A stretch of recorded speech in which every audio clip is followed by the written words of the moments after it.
The scissors click in the silence of the garage, a metallic sound resembling a death sentence. His eyes widen with primal terror as the first lock of raven-black hair falls to the concrete floor. For him, it's more than hair. It's his identity, his manhood, his soul. My name is Robert Caulfield. I'm 62 years old, and this is the story of how I took revenge on the man who stole my life, and how that revenge led me to paradise. I've never been handsome. By 60, my face had transformed into a topographical map of years lived. Each wrinkle, each fold told stories of decades under the scorching Texas sun, of hard work, of a business built with my own hands. I owned a modest but successful construction company in suburban Austin, enjoyed the respect of my neighbors and the love of my wife. Or so I thought. Catherine was 15 years younger. At 45, her hair still maintained that rich golden hue, and her figure remained slender thanks to countless hours at the local gym. We met when she was 28, and I fell in love with her laugh, light, rippling like a spring brook. Catherine laughed often. At least, she used to. In the last 2 years, her laughter became increasingly rare. I attributed it to menopause, to fatigue, to the natural waning of passion in marriage. I was busy with work, she with her garden, which had grown to the size of a small park around our 2-acre property. When my knees became too painful to help her with the heavy work, Catherine hired a gardener. Miguel Hernandez appeared at our home in spring, a lean, sinewy Mexican with long hair tied in a ponytail that reached halfway down his back. I didn't give it much thought at first. Dozens of similar guys worked on my construction sites, hard-working, quiet, willing to do heavy labor for modest pay. Miguel, however, was different. Intelligence gleamed in his eyes. He spoke without an accent, though I immediately sensed he was undocumented. You develop a feeling for these things after 30 years in the Texas construction business. He studied botany in Mexico City, Catherine told me after his first day of work. Can you believe it? Then he lost everything due to some political trouble. I shrugged. I wasn't interested in immigrant stories, especially undocumented ones. I just wanted him to do his job well and not cause problems. The problems began imperceptibly, like a crack in a foundation that at first seems trivial, then eventually destroys the entire house. Catherine started waking up earlier. She'd go out to the garden at 6 in the morning when Miguel arrived to give him instructions for the day. She began dressing more carefully, even for garden work. Started wearing new perfume, sweet, with notes of jasmine I'd never smelled on her before, and she stopped coming to my bed. 1 month, 2 months, 3. I didn't insist. At our age, it seemed natural. Besides, the blood pressure medication often made me incapable. I thought she was sparing my pride. I was wrong. In the beginning, I noticed only small things. The way her voice changed when she spoke about him, slightly higher, more animated. The extra time she spent on her appearance before heading to the garden. The way she lingered in doorways when he was nearby, as if hoping he might brush against her as he passed. I told myself I was imagining things. That a 45-year-old woman wouldn't risk her comfortable life for a roll in the hay with the gardener. That was the stuff of cheap romance novels, not real life. But the doubt had taken root in my mind, growing like a weed, impossible to ignore. I got my first proof accidentally. I'd forgotten a folder with important documents and returned home midday. Catherine's car wasn't there. She had gone shopping in the city. But Miguel's pickup truck stood by the gate. I entered quietly through the side door and heard sounds coming from the bedroom. Our bedroom. Sounds that couldn't be mistaken for anything else. I froze in the hallway, paralyzed, unable to move forward to see or backward to escape this reality. I heard Catherine's moans, sounds that once were meant only for me, that I hadn't heard for many months. Her voice was higher, more desperate than in our best moments. God, Miguel. Your hair, don't stop. I stood there, rooted to the spot, as my world collapsed around me. My hands began to shake, my vision blurred. For a moment I thought I might be having a stroke. The pressure in my head was unbearable, like a vice slowly tightening around my skull. Through the partially open door I caught glimpses of them. Catherine's pale legs wrapped around his dark waist, his long black hair trailing over her breasts as he moved above her. Her fingers tangled in that hair, pulling him closer. "Deeper, harder," she gasped. "Make me wet." Words I'd never heard from her lips during our 17 years of marriage. Something inside me died in that moment. Some essential part that had defined Robert Caulfield for 6 decades simply ceased to exist, replaced by something colder, darker. I don't remember leaving the house. I only remember sitting in my car, parked a block away, watching as Miguel emerged an hour later, adjusting his ponytail of perfectly black hair flowing down his back.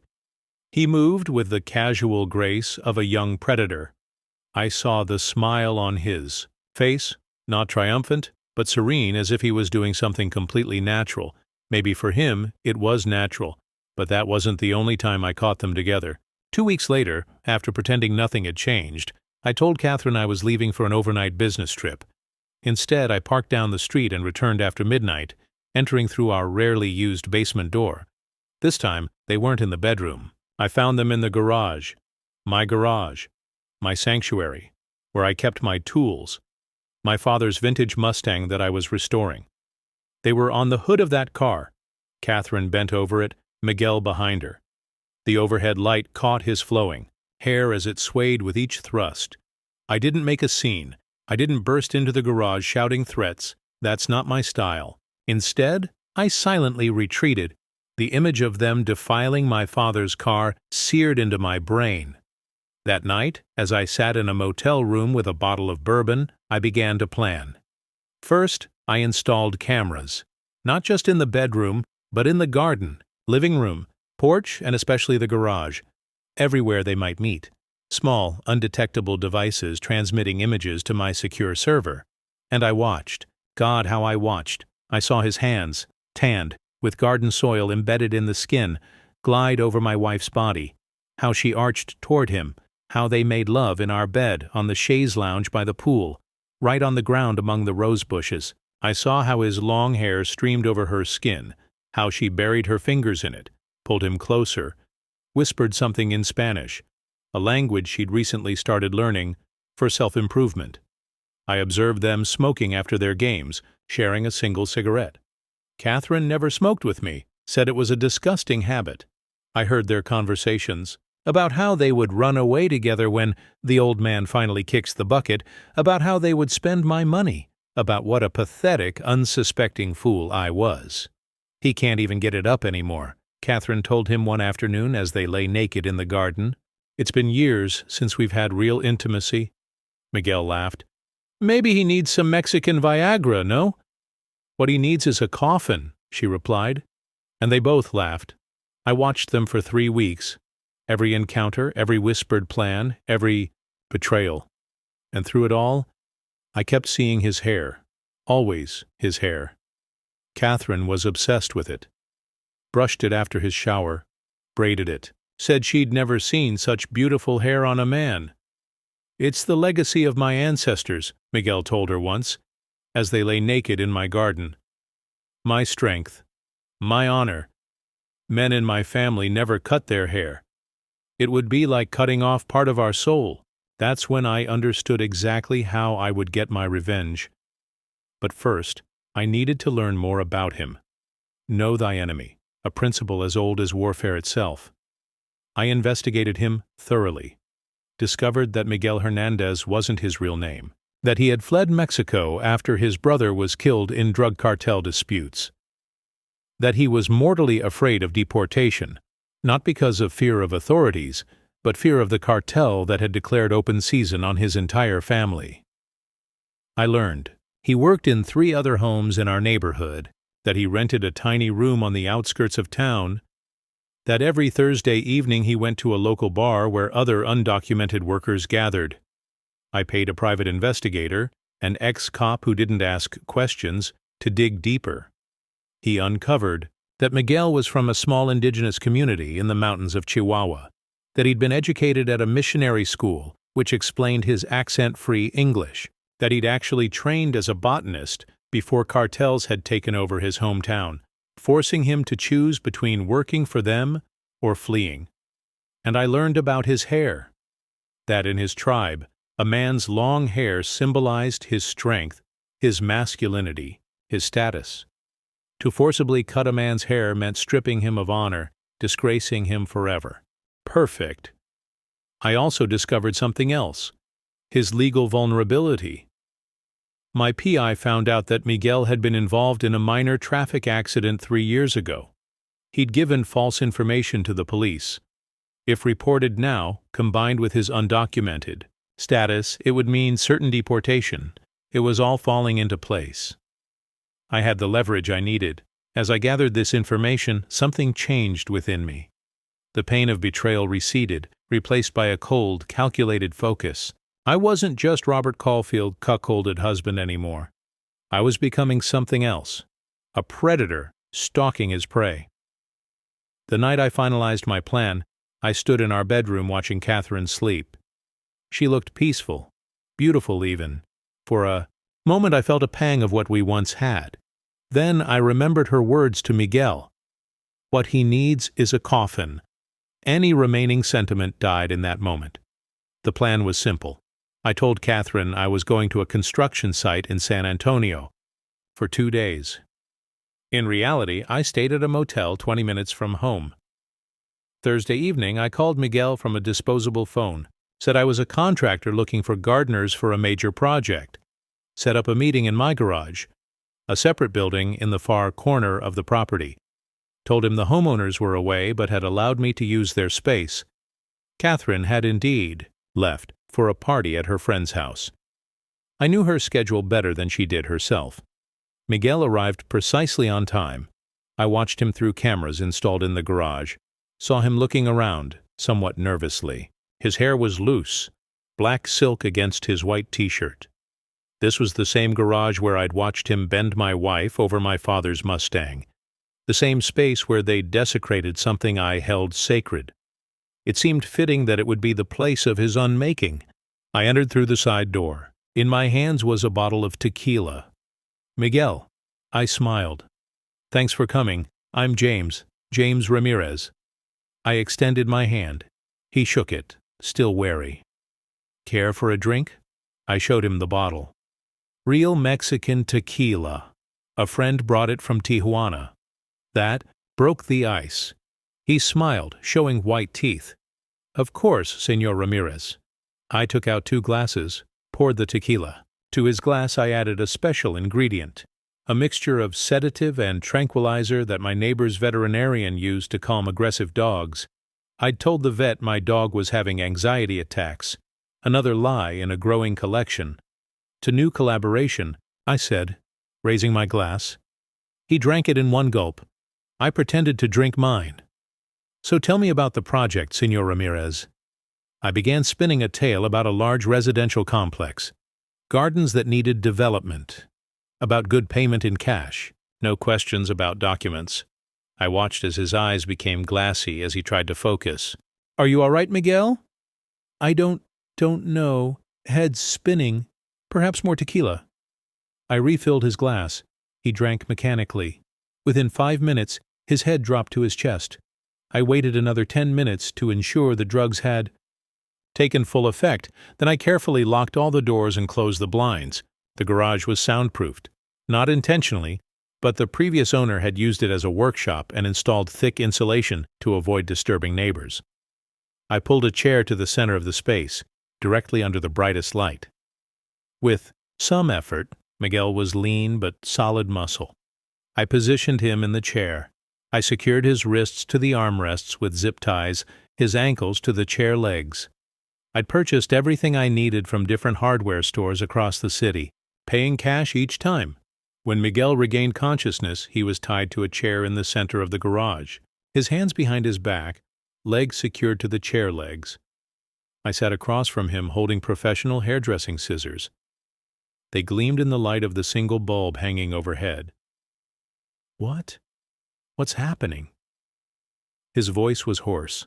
"Good evening, Miguel, or whatever your real name is." I saw his pupils dilate when he recognized me. Mr. Caulfield, I don't understand. Oh, you understand perfectly. I stood up, slowly circling him. You've been sleeping with my wife, in my house, in my bed. He began to deny it, but I simply took out a tablet and played the recording. His moans, Catherine's moans, their whispers filled the garage. I increased the volume when Catherine started, talking about how they would get rid of the old man. I turned off the video. Miguel stared at the floor. Listen, Mr. Caulfield, it just happened. We didn't want to— Shut up. My voice was quiet, but he fell silent instantly. I could call immigration, or the police, or your friends from the cartel. I know who you're running from. He paled.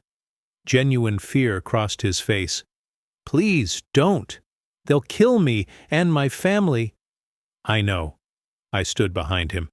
But I'm not that kind of man. I'm not a killer. I took a strand of his hair in my hand, felt its silkiness, understood what attracted Catherine.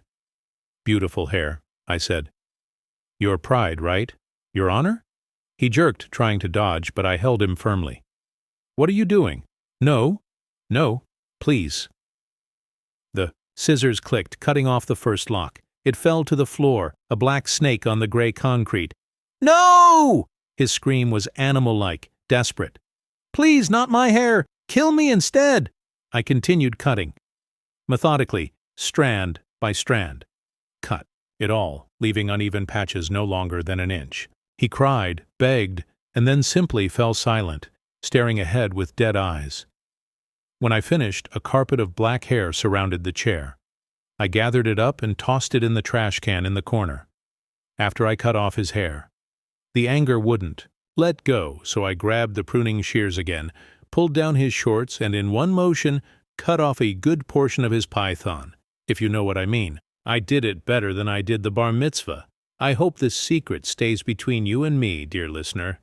Here's what's going to happen, Miguel, I said, leaning toward his ear. You're going to leave my house, my neighborhood, my city. If I see you again, I'll call your friends from the cartel. I have their numbers. I untied him. He didn't resist, didn't try to attack.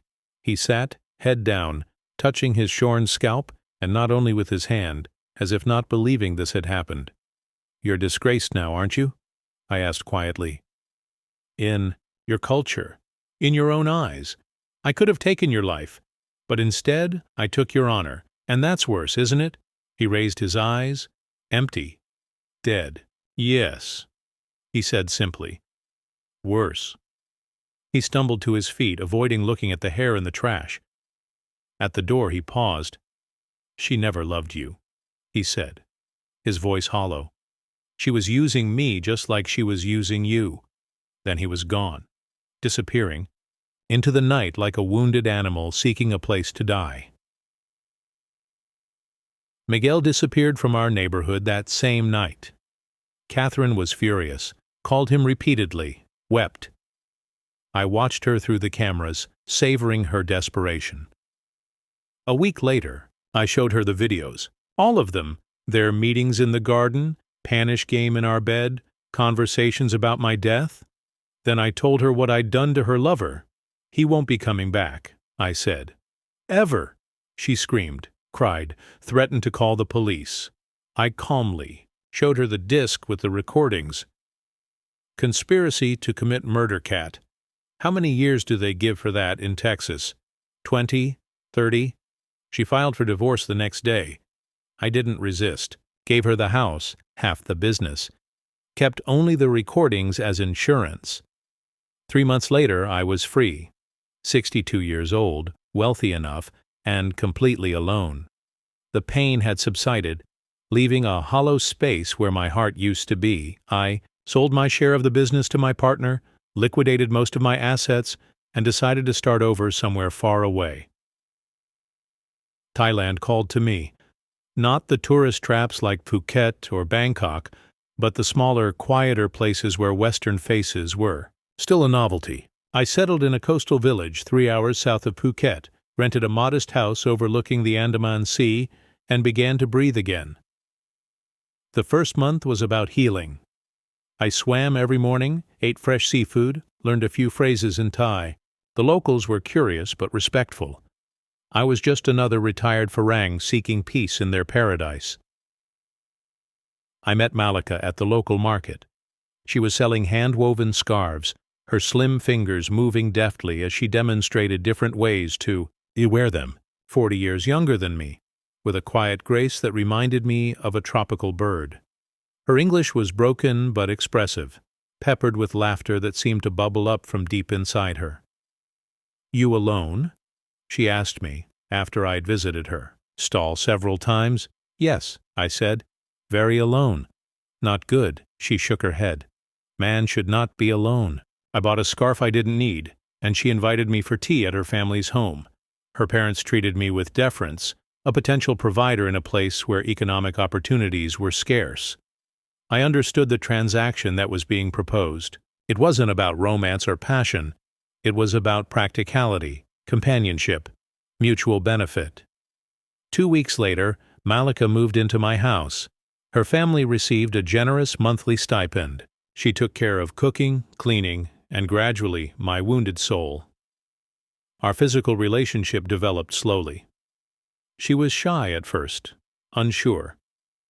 I was patient, gentle in a way I'd forgotten I could be. When we finally came together, it was without the desperate need I'd felt with Catherine. This was something simpler, more honest. Malika never asked about my past, and I never volunteered the information. We lived in the present, our days marked by small rituals. Morning coffee on the veranda, evening walks along the beach, her melodic laughter when I mispronounced Thai words. Life in Thailand healed me in ways I couldn't have imagined. The humid heat loosened the knots of anger in my chest. The endless horizon of the Andaman Sea put my pain into perspective. And Malika, sweet, uncomplicated Malika, taught me that not all women were like Catherine. Our home became a sanctuary, a simple 2-bedroom house on stilts, surrounded by tropical foliage and visited by colorful birds each morning. I learned to cook Thai food under Malika's patient guidance, my hands becoming familiar with lemongrass, galangal, and fish sauce. She learned to use the internet, fascinated by YouTube videos of American cities. At night, our lovemaking was unhurried, a gentle exploration rather than a desperate claiming. She would trace the lines on my face with her fingers, as if reading my history through touch. "You sad before," she said one night, her head resting on my chest. "I see in your eyes. Not so sad now." "No," I agreed. "Not so sad now." "Bad woman. Hurt you?" I stiffened slightly. "Yes," she nodded sagely. "Many bad women, many bad men, too. But you good man, I know." I didn't correct her. In her world, there was only good and bad, right and wrong.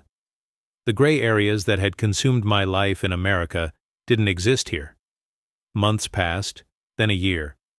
I received occasional emails from my former business partner, updates on the company, perfunctory questions about my health. Nothing from Catherine. It was as if she'd never existed, though sometimes I woke in the night with her laugh echoing in my ears. In our second year together, Malika suggested we marry, not for love, though there was affection between us, but for practical reasons. Her visa status would be more secure. My retirement funds would be guaranteed to support her after my death. We had a small ceremony at the local Buddhist temple. Her family attended, beaming with pride. I wore a traditional Thai outfit at her insistence, sweating profusely in the silk jacket.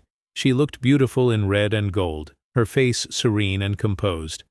That night, as we lay together in our bedroom, with the sound of waves crashing outside, she whispered, "Now I take care of you forever." I held her close, breathing in the scent of jasmine in her hair. So different from Catherine's expensive perfumes. So much more real. "Yes," I said, "forever." And I meant it. The revenge that had consumed me had burned itself out, leaving room for something new to grow. Not love exactly, but a kind of peace I'd never known. 3 years into our life in Thailand, I received an email that shook me from my hard-won tranquility. It was from a former neighbor in Austin. Thought you should know. It read, Catherine, died last month. Cancer. Quick and brutal. She asked about you near the end. I stared at the screen for a long time, unsure what I was feeling. Not grief, certainly. Not joy either. Perhaps it was just the strange sensation of a chapter truly closing. That evening, sitting on our veranda with a glass of local rum, I told Malika about Catherine. Not everything. Not about Miguel or the revenge, but about a wife who had betrayed me, who was now dead. Malika listened silently, then squeezed my hand. She go to next life now. Start again. Maybe be better person. I nodded, though I didn't. Share her Buddhist beliefs about reincarnation. But I liked the thought of Catherine having to start over, learning painful lessons in another existence. What happened to man? Malika asked, surprising me. Other man with your wife. I hesitated. He disappeared. Her dark eyes studied me with unexpected shrewdness. You make him disappear? In a way, I admitted. But not how you think. I didn't hurt him, not physically, she nodded, accepting this. Good. Physical hurt make bad karma. Other hurt, she shrugged. Sometimes necessary. I realized then that Malika understood more than I'd given her credit for. Behind her simple English and gentle demeanor was a woman who comprehended the darkness that can drive a human heart. That night, I dreamed of Miguel for the first time in years. Not the broken shell who had stumbled from my garage, but as he had been, proud, beautiful, with that flowing black hair. In the dream, he stood on the beach outside our house, staring at me with those empty eyes. She's with me now, Dream Miguel said. We're waiting for you. I woke drenched in sweat, the ceiling fan spinning lazily above our bed. Malika slept peacefully beside me, one arm flung across my chest like a safety rope. The next morning, browsing news from the States, I found myself searching for information about cartel activities in Texas. I told myself it was just curiosity, a connection to my old life, and there it was. A small article about an unidentified Hispanic male found dead in an alley in Houston. Suspected cartel killing. The victims. Hands had been removed, a common cartel signature. The body had been identified through dental records as one Miguel Sandoval, wanted in Mexico for fleeing cartel service 3 years earlier. The article was dated 2 weeks after my encounter with Miguel in the garage. A coldness settled in my stomach. I hadn't called the cartel. I hadn't wanted his death, just his humiliation. But somehow they had found him anyway. Had my actions driven him to carelessness? Had the loss of his hair, his identity, his strength made him vulnerable? Or was it just cruel coincidence, the past finally catching up with him? I would never know. But the knowledge that he was dead, had been dead all this time, shifted something inside me. The revenge I'd taken suddenly seemed petty, insignificant, compared to the final judgment the cartel had delivered. 7 years have passed since I left Texas. I'm nearing 70 now, my body slower, my needs simpler. Malika and I have settled into a comfortable routine, our days measured by meals, walks, occasional trips to nearby islands. She's opened a small restaurant near our home, serving traditional Thai food to tourists and expats. I help with the accounts, but it's her business, her pride. I've watched her transform from a market vendor to a successful entrepreneur, her confidence growing with each passing year. Our physical relationship has gentled with time, becoming more about comfort than passion. She sleeps curled against me each night, her breath a steady rhythm that anchors me to the present. I think less and less about Catherine and Miguel. They seem like characters from a book I read long ago, vivid but ultimately fictional. The rage that once consumed me has faded to a dull ache that appears only occasionally, like an old injury in damp weather. Sometimes, though, the dreams still come. Miguel standing on the beach, his hair restored to its former glory, beckoning me to join him and Catherine somewhere beyond the waves. On those nights, I wake disoriented, caught between past and present, between guilt and justification. Malika always senses these moments.